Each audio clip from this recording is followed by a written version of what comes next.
Have you ever noticed how people rise or fall to meet the level of your expectations?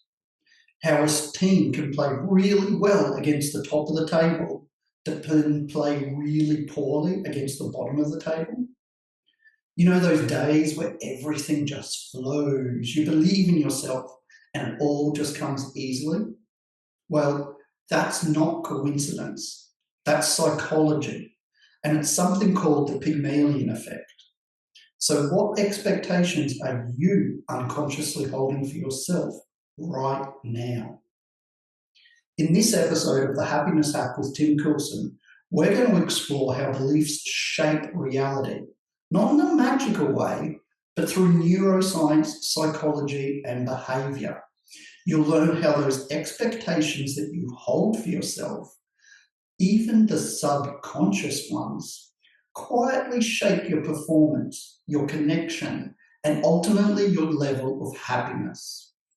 And of course, we're going to learn to train your brain so that you can believe in your own potential again. What we're looking at today is something that first got established in the 1960s. It's called the Pygmalion Effect, and it was put together as an experiment where certain teachers were told that a group of students were high potential students, and a group of students were those with limited academic potential. Now, the fascinating thing that happened here is that the students were actually blind assigned. That means that no testing was carried out beforehand. There was literally no way to tell if they were academically gifted or not. The only thing that changed was the beliefs of those teachers and those students. Nothing about the kids changed. The belief that the students were academically gifted was enough to make them work harder, to make the teachers give them a little bit more attention. The expectation of them being academically gifted became the reality. By the end of the experiment, the children that were assigned to the gifted group significantly outperformed the group that wasn't given that label. Expectation became the reality. That's the power of belief in action. Now, the Pygmalion Effect was being debated over time because, that research hasn't been able to be replicated exactly, but the message behind it holds true. What we believe in creates the potential for us to flourish. We often assume that belief follows the success, but in truth, the success follows the belief. No one became an Olympic champion without first believing they had the ability to do so. This is something called self-efficacy, and it was first coined by Bandura. Self-efficacy is the belief that you can influence what happens next. The more you increase it, the more likely you are to push yourself that little bit harder. Your beliefs literally influence your actions. If you expect failure, you will find evidence to support it.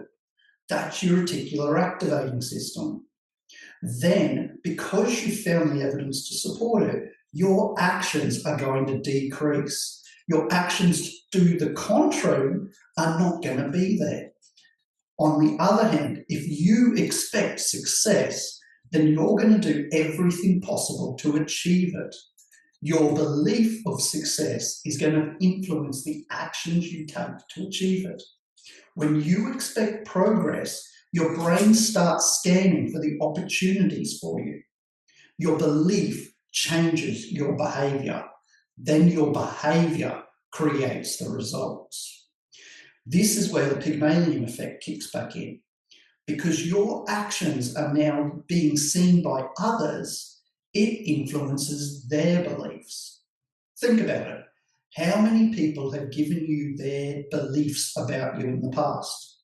Were they positive? Were they negative? Either way, their beliefs influence their actions towards you. So their beliefs change their actions. Now, based on their actions towards you, there's a pretty good chance that your own beliefs became influenced, which then caused you to change your actions. You literally lowered yourself to the level of the other person's expectations. Or maybe you drove yourself harder to meet their expectations. Their beliefs, their actions, your beliefs, your actions.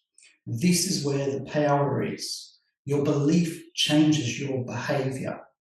So what if you believed that you could change your life? Like truly believed that you and you alone were enough, that that's all it took. Your actions are likely to marry up to that belief. Because what will happen is you will filter through all that information to find the things that support it. And then you're going to really focus on them. So every time you think, I've got this, I can handle this, then you're literally training your brain to spot evidence that supports your belief. Your belief reinforces your actions. Confidence isn't an emotion. It's a neural pattern. And the more we do something, the more confident we become at doing it. What new belief do you want to train your brain to rewire? This is where the Pygmalion effect really has its power, because the relational ripple of it will literally influence others. So what we want to know is that our expectations can be contagious. They show up in our tone, our timing, our level of patience. They quite literally reshape our actions. Other people are going to interpret that information. Look at your children. Think about it. They will thrive when parents give them the conditions to. Think about work. When you've got a poor leader who doesn't believe in your potential, your actions drop to meet that expectation. So when relationships are being influenced by each other, we can really deepen our connection with the partners in our life when we shape it with good intent. This mirror effect is real. People quite literally become who others believe us to be. You might have heard that old saying, I am who I think you think I am. So let's break that down a little bit. I am who I think. In other words, my beliefs. You think I am. So in other words, your beliefs. My beliefs influence my actions, which influence your beliefs, which ultimately come back and influence me. That's the relationship ripple, and that's the Pygmalion effect in action. So who believes in you? Who's influenced you in the positive way? How have their expectations and their beliefs influenced you and shaped you to become the person that you are? What we want to do is start to create a self-fulfilling prophecy of happiness. That's where our beliefs are going to influence our actions, so that our actions can in turn come full circle and reinforce those beliefs. Positive emotions broaden our perspective. They quite literally open our mind up to new possibilities. Fear narrows our focus. We ignore all the evidence to the contrary. We zone in on what it is that is frightening us. But optimism, it expands it. We look at all the evidence to support it. We find everything that is going well, and then we take more action towards it. That's why choosing your belief is so strategic. It's not naive at all. It gives your brain access to look for better solutions. So what we want to do is we want to take this Pygmalion effect and work through it. So here's a practical, science-based way to start shifting those limiting beliefs. First off, audit your inner dialogue. Notice that self-talk, because the more you're aware of it, the more that you break the loop. Now, ask a different question. Instead of going, what happens if this goes wrong? Why not ask, what's going to happen when this goes right? Because if you visualize success, your brain can't tell the imagination from the experience. If you visualize often enough, you're literally rewriting your reality. The more you can visualize something coming to fruition, the more you're going to have encoded those neural pathways. So when that situation arises, you've got a solution at tap, ready to go. Make sure you speak things out loud.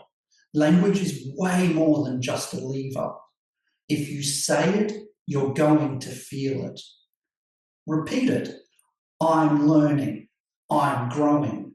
I am capable. The more you do that, the more effort you put into that, the more that it's going to encode and rewire. You're literally curating a circle where your beliefs are going to shape your actions. So, which one of these is the easiest one for you to try out? Because when you get used to one, it's time to push yourself and go for another. Belief doesn't erase fear, but it gives us a pathway to move forward through it. That fear will always be there in the back of your brain. Maybe it's whispering to you, play it small. But your courageous belief will answer, I can handle this. And then you're going to take the action towards that. Because each time you act in spite of that fear, you're teaching your brain that growth, that happiness, that moving forward is safe. And that is where the magic lies. So, this week's happiness hack. I want you to do an expectation experiment. Each morning, choose one area of your life. Maybe it's work, your health, your relationship. Ask yourself, what would it look like to expect the best here? Then take one small action that matches that belief. If you're looking at your relationship and you want a deepen connection, why not try and smile first? If you want to be more confident and capable at work, then why not walk in with your head held high? And if you want to feel more calm, why not slow down your speech? Calm that inner dialogue. Observe how others respond differently, because your new actions are going to set the Pygmalion Effect in motion. They're literally going to change other people's beliefs. So, this is the key. The more we believe, the more we influence our actions. The more our actions are seen, the more other people's will change their beliefs. The more their beliefs change, their actions are going to change towards us. It isn't a science of believing and ignoring reality. It is a science of how our beliefs can shape our reality. When you change what you expect, you can literally change what you experience. Because happiness doesn't come from controlling life. It comes from trusting that you can handle it. What's one belief that you're going to upgrade today? If this resonated with you, I would love for you to like and subscribe to the Happiness Hack with Tim Coulson. Share it with someone who could use a little mindset reset. And if you're ready to build a stronger belief, a stronger resilience and real growth, why not book a session with me? tim-coulson.com. That's tim-coulson.com. Remember, happiness isn't about being fearless. It is about being free. As always, remember, the day is what you make it.